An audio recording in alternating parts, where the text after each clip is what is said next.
He's been stealing from this family for years, my brother said, loud enough for the mediator to hear clearly. Without me holding things together, he'd have nothing, absolutely nothing.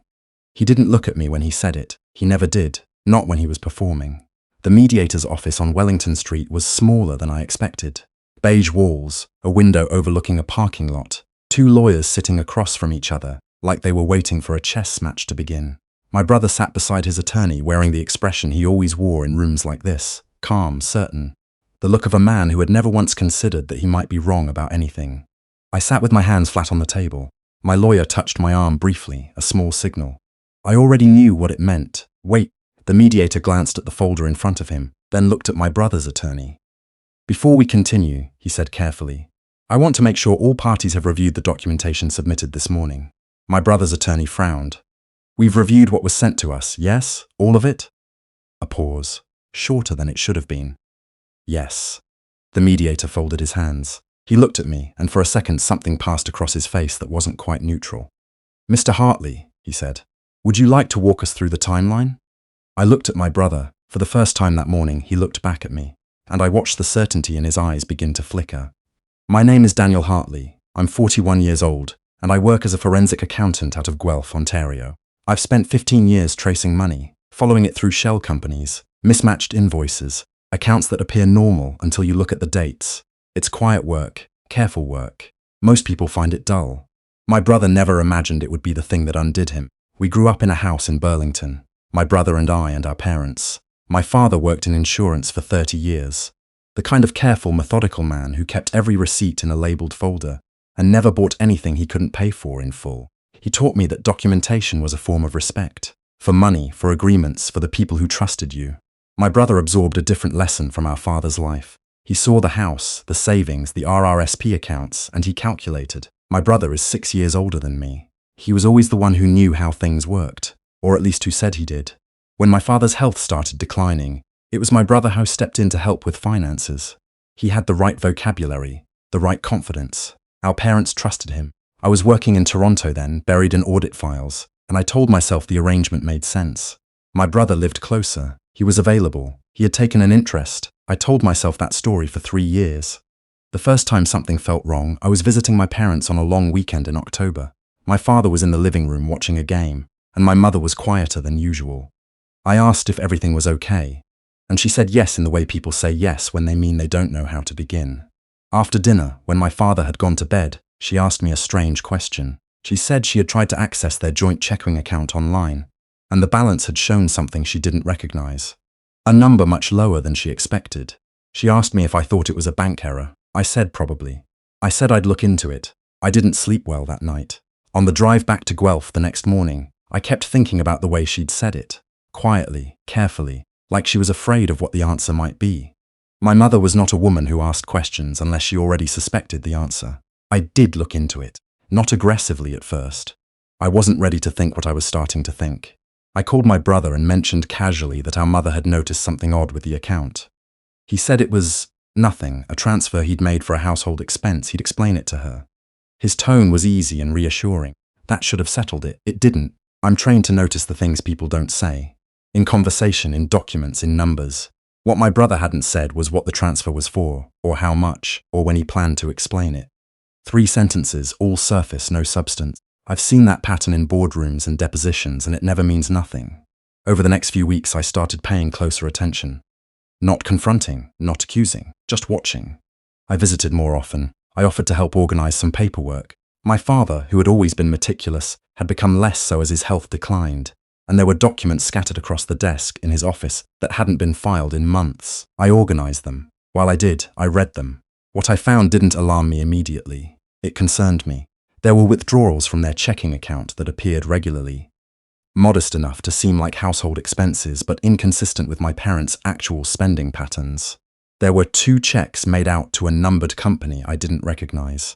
There was a letter from their financial advisor referencing a meeting I hadn't known about, regarding changes to beneficiary designations on my father's life insurance policy. I photographed everything before I filed it away. I didn't know yet what I was building. I only knew I wasn't ready to stop. My father died in February 3 years ago, on a Wednesday afternoon. I was on the highway when my mother called. By the time I reached Burlington, my brother was already there, sitting at the kitchen table with his hands wrapped around a mug of tea, already the one holding things together. The weeks after a death have their own particular gravity. There's so much to do, so many decisions, so many calls and forms and arrangements, and grief sits on top of all of it like something heavy you carry without quite noticing. My brother managed the paperwork. He said it was easier if one person handled it. He said our mother didn't need the stress. He was efficient and organized and generous with his time. I said thank you, I meant it. I was grieving too. It was 4 months after my father's death that I requested copies of the estate documents from the lawyer who had handled my father's will. A small thing. I told myself I just wanted to understand what had been filed, to make sure everything was in order. My brother had been managing things, and I trusted him. I want to say clearly, I did trust him. Even then, with everything I had noticed, with all the photographs on my phone and the quiet unease I'd carried for months, I wanted to find an explanation that wasn't the obvious one. I was hoping for a mistake. I was hoping for a misunderstanding. I was hoping to be wrong. The lawyer's office sent the documents by mail in a brown envelope that sat on my desk for 2 days before I opened it. When I finally did, I sat there for a long time before I moved again. The estate had been worth considerably more than I'd understood. My father's life insurance alone, a policy he'd maintained for 31 years, was valued at $420,000.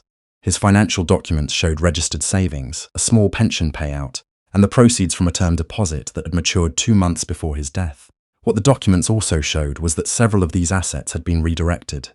The beneficiary on the life insurance policy had been changed 14 months before my father died. The new sole beneficiary was my brother. The term deposit proceeds, just over $60,000, had been transferred to an account not associated with the estate at all. The signatures authorizing that transfer were dated the month my father's health had begun to deteriorate most sharply, a period when my father had been sleeping 12 hours a day and had difficulty reading the mail. I set the documents down on my desk and stared at my window for a while. Outside, it was early June, the kind of afternoon that doesn't care what you've just learned. My father had worked for 30 years to leave something behind. That's not a dramatic thing to say, it was just true. He talked about it in small ways, never grandly, just in passing references to what he hoped things would look like for us eventually. He had trusted that what he built would go where he intended. I didn't go to my brother. I knew better by then. I did what I do for other people's problems. I built a file. I requested certified copies of every document I was entitled to through the estate process. I ordered statements. I researched the numbered company from those checks and found it had been incorporated in Ontario 3 years earlier with a single director, my brother's wife's maiden name. I hired an estate lawyer in Hamilton, someone who had no connection to my family, no history with my brother, no reason to soften anything she found. I gave her everything and asked her to review it without telling me what she thought I wanted to hear. She called me 6 weeks later and spoke plainly for 45 minutes.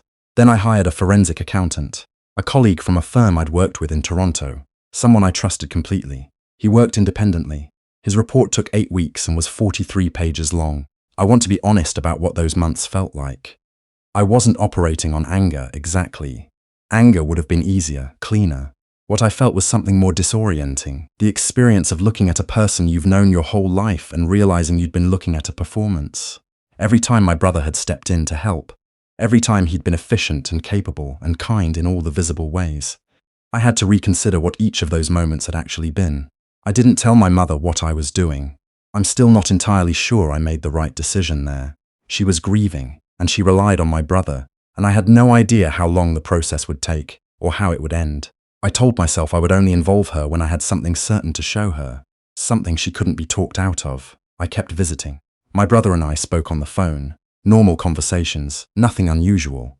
He mentioned a couple of times that there were estate matters still being finalized, that it was taking longer than expected, that I shouldn't worry. I said I wasn't worried. I sounded like I meant it. At family dinners during that period, my brother had a way of referencing everything he was doing. Not blatantly, he was too careful for that, but he had a habit of steering conversations towards how much had fallen on him, how complex things were, how he was the one who understood what needed to be done. My mother would nod and look grateful, and I would pass the bread and say nothing. The legal process, once it began formally, was slower and more procedural than anything I'd imagined. Estate disputes in Ontario don't move quickly. There are filings, adjournments, exchanges of documentation, periods of silence that stretch for weeks. My estate lawyer walked me through each step with a patience I didn't always feel myself. My brother retained a lawyer immediately when the formal notice arrived. He called me the night before the papers were served.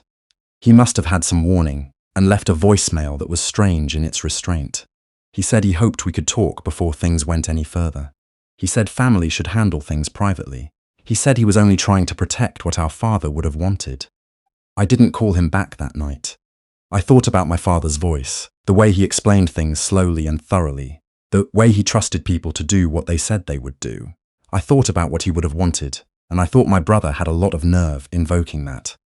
The mediation was my lawyer's suggestion before any litigation proceeded. She said it was standard, that it sometimes resolved things faster, and that even if it didn't, it would clarify what each party was actually claiming. I agreed. I wasn't afraid of the process. I'd spent 14 months preparing for it. My brother arrived at that Wellington Street office with complete confidence. He'd had nearly a year of watching me stay quiet, stay civil, say nothing at family gatherings that suggested I was doing anything other than grieving and moving on. He had concluded, I think, that I either hadn't noticed or hadn't found anything worth acting on. He said I had been stealing from the family for years. He said it without hesitation, sitting across from me in that beige room, and I understood then what his strategy was. He was going to reverse the narrative entirely. He was going to be the one who had spent years holding things together while his younger brother took advantage. He had probably workshopped this story for months. The mediator asked him to elaborate. My brother spoke for 7 minutes. He was composed and specific in all the wrong ways. Specific about my absences, my distance, my failure to contribute to my parents' care. Vague about everything that could be verified. When he finished, my lawyer placed the first document set on the table. The mediator reviewed them quietly. My brother's lawyer leaned over to look. My brother watched from across the table with an expression I recognized. The early stage of a smile he hadn't quite decided to commit to yet. Then my lawyer placed the second set down. And the third. The beneficiary change documentation, the numbered company incorporation papers, the bank transfer authorizations with their timestamps, the forensic accountant's report with its 43 pages of cross-reference transactions, the estate lawyer's analysis, the certified statements. The mediator read. No one spoke. My brother's lawyer started making small sounds, quiet exhales, the rustling of papers being turned and turned again. The not-quite smile disappeared from my brother's face somewhere around the 3rd page of the forensic report. I didn't watch him closely after that. I didn't need to.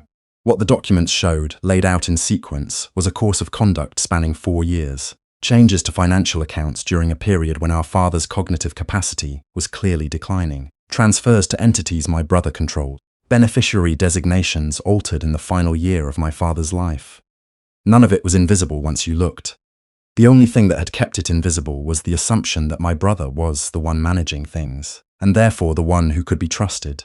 The mediator set down the last page and looked at my brother. "Mr. Hartley," he said, and it was strange, hearing us addressed by the same name in that room. The timeline here raises serious questions about the authorization of several transactions. Before we proceed, I'd strongly suggest your counsel review everything just submitted. My brother said nothing. His lawyer put a hand on his arm. There were more sessions after that one. More documents, more formal exchanges. I won't pretend the resolution was simple or fast. Estate disputes rarely are. What I can tell you is that the final agreement included the return of the redirected insurance proceeds and the term deposit funds, plus interest calculated at the legal rate. The beneficiary designation was challenged successfully on the grounds of undue influence, with supporting evidence from my father's medical records during the relevant period. The numbered company issue was referred for a separate review. My brother did not go to prison. I want to be clear about that, because I know it's the first question.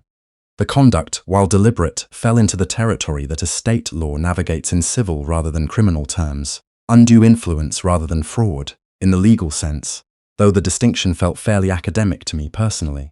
His reputation did not survive it. His marriage did not survive it either. I was told later, though that wasn't something I followed. My mother found out. That was the hardest part. Not the legal process, not the documents, not the months of work. Telling my mother was the hardest part. I sat with her at her kitchen table on a Sunday afternoon in November, and I showed her what I had found and what I had done about it, and she was very quiet for a long time. She asked me several questions. She cried once, briefly, and then she stopped and didn't cry again. She is a practical woman, my mother, and she had already noticed more than she'd let on. She told me she had suspected something for over a year. She just hadn't known what to do with the suspicion about her own son. I understood that. I had spent 14 months doing something with it, so she wouldn't have to. The relationship between my mother and my brother is not something I'll characterize here. That belongs to them. What I can say is that my mother's financial situation was made whole, or as close to whole as it could be, and that she now has clarity about what my father actually left behind. I think about my father sometimes in the middle of ordinary things, making coffee, going through a file at work, driving back to Guelph on the 401 on a clear day. He was the kind of man who said very little that wasn't worth saying. He taught me to be careful, to document, to follow things to their actual conclusion, rather than the conclusion that was easiest to accept. I think he would find it grimly appropriate that the skills he quietly modeled turned out to be exactly the ones I needed. What surprised me most, looking back, wasn't the outcome of the mediation or the legal settlement. It was how little I felt like celebrating afterward. I had expected something, satisfaction, closure, the specific relief of being right after being doubted. What I actually felt was tired and then, gradually, something lighter. Not triumph, just the absence of the weight I'd been carrying. For years, my brother's version of events had been the default one in my family. He was the capable one, the responsible one, the one who stayed close and showed up and knew how things worked. I was the younger one, who had moved away, who wasn't there, who didn't understand what had been required. People accepted that story because he told it consistently and with great confidence, and because no one had reason to look closer. The thing about documentary evidence is that it doesn't need to argue. It doesn't get defensive or emotional or change its account under pressure. It just sits there and says what it says, and people either engage with it honestly or they don't. My brother did not engage with it honestly, right up until the moment he had no other option. I don't carry anger toward him anymore. I tried to for a while, because anger is easier to carry than grief, but it didn't stay. What I have now is something more like clarity, about who he was, about what those years of seeming helpfulness actually were, and about why I spent so long trying to explain it differently. There's a version of this story where I tell you the lesson is to trust your instincts, or stand up for yourself, or document everything. All of that is true in a practical sense. But I think the more honest version is this: the hardest part wasn't finding the evidence. The hardest part was allowing myself to believe what I was seeing, before I had enough proof to make it undeniable to anyone else. Most people who are deceived by someone close to them aren't deceived because they're naive. They're deceived because they extend the kind of faith that closeness earns, and they keep extending it a little longer than the evidence warrants. Because the alternative, what the alternative actually means, is something you have to work yourself up to accepting. I worked myself up to it. It took 14 months and a brown envelope on a desk that I left unopened for 2 days because some part of me already knew. My father left something behind. It arrived a few years late, and it arrived through processes he never anticipated, but it arrived. That's the part I choose to return to, on the drives back along the 401, on the ordinary mornings that have nothing remarkable about them at all. He planned a future for me. It got where it was supposed to go.